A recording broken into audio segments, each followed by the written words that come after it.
I'm Catherine. I'm Alan. And I'm Angela, and this is our Chinese New Year Hot Pot Dinner slideshow. This is the first slideshow for our blog, and we're really excited. Yes. And what better holiday to start than with Chinese New Year? The Chinese New Year, yeah. This is the year of the cow, or the ox. I'm not really sure what the gender is of the animal. But yes. Even though you're half Chinese. Even though I am half Chinese. In my family at home, we have hot pot a lot, and so I'm familiar with the process, and I've helped my mom prepare it many times. But I've never had to undergo the adventure, I guess it's an adventure, of preparing it from beginning to end. And so Catherine and I went to the Chinese market on not on Richwell Street. It was called the Richwell Market on Dempster Street in Morton Grove. And that was an adventure. That was an experience. Yeah, as soon as I walked in, I was like, what's that smell? It was really weird. I didn't want to be like disrespectful, but Angela didn't notice it at all because you have been going to. It wasn't foreign to me. I think it's the smell of all the dried fish products and the dried mushrooms, dried squid and dried shrimp, very popular in Chinese cuisine and snacking. Mm-hmm. Here you see us prepping some of the vegetables for the hot pot. We got both. I guess we'd call it grown-up spinach, not baby spinach, and tong hao, which is an Asian green, a Chinese green that tastes kind of like arugula when it's raw. It's really good. Oh, yes. And there's a poor fish. Yeah. We have blood on our hands, literally and figuratively. Literally. When we met this guy, he was still swimming around in the fish tank in Richwell Market. Very sad tanks. And I felt kind of guilty because I picked him out specially. I told the fishmonger, get me a big one. And this was a big one. But when I asked them to fillet it for us, they looked at me like I was from Mars, and they just cut it in half, and they were like, "Here, you take care of it, crazy woman."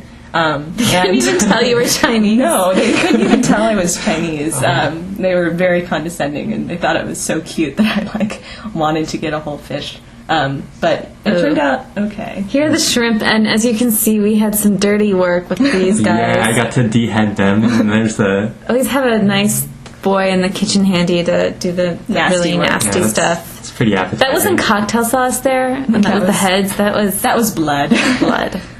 In my home, we leave the heads on when we do hot pot because all the grown-ups like to suck the heads, suck the brains out. But I wouldn't recommend it because it's very high in cholesterol. It's like drinking egg yolks.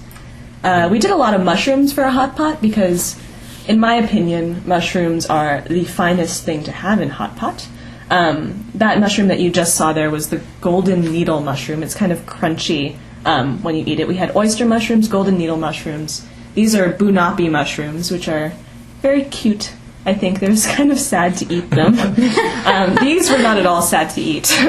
These are king oyster mushrooms, which I first cut lengthwise and then against the grain into half moon shapes. They're very intimidating looking. Yeah. They're quite delicious. What was your favorite mushroom, you think? I think that was my favorite. Yeah, they're really crunchy, great texture. Yeah, very firm.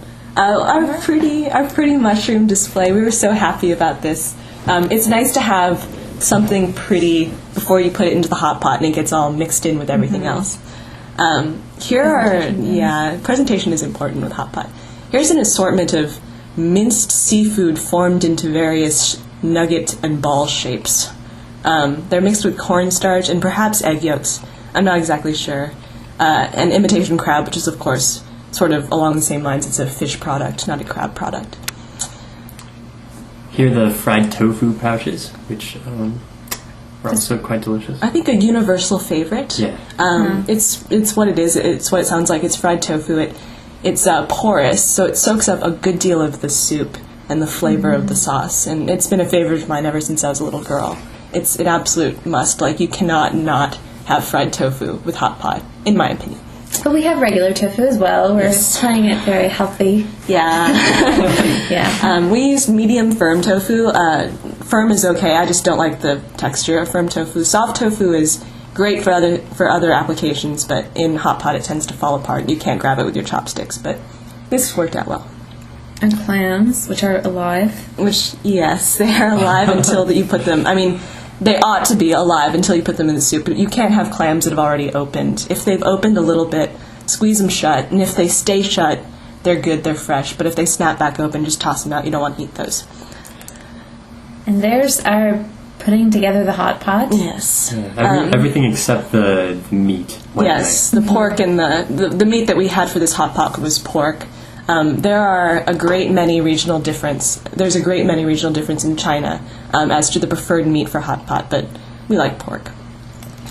Here is the sauce that we made. Its main ingredient is it's a fermented, dried miniature shrimp barbecue sauce, and that sounds kind of adventurous tasting, but it's not. It actually is. It's very good.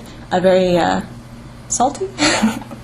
Mixed with light soy sauce, cilantro, and chili paste.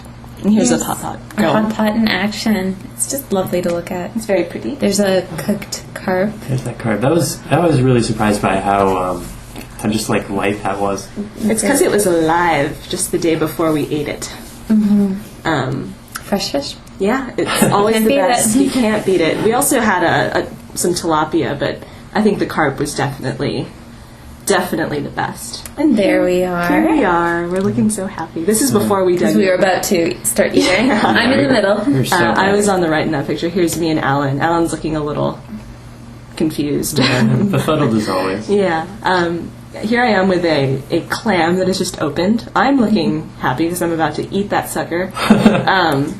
I love clams. A lot of people don't like clams very much, but I think that it's really important to flavor the soup because we just use water. We don't use chicken broth or anything. You could, but the soup gets so much flavor just from having stuff boiling in it for so long. So we just had a lot of friends over to help us eat this feast, and it's really lovely because you can just sit for the whole evening and eat. Yeah, just make a night out of it. We spend a lot of nights just eating hot pot at my house and eating and drinking and making merry. And this ended up being actually 2 dinners because we had so much food. But it never got old. And hopefully we'll do it a lot more from now on. You guys liked it, right? Yeah, a lot. Yeah, I thought you did.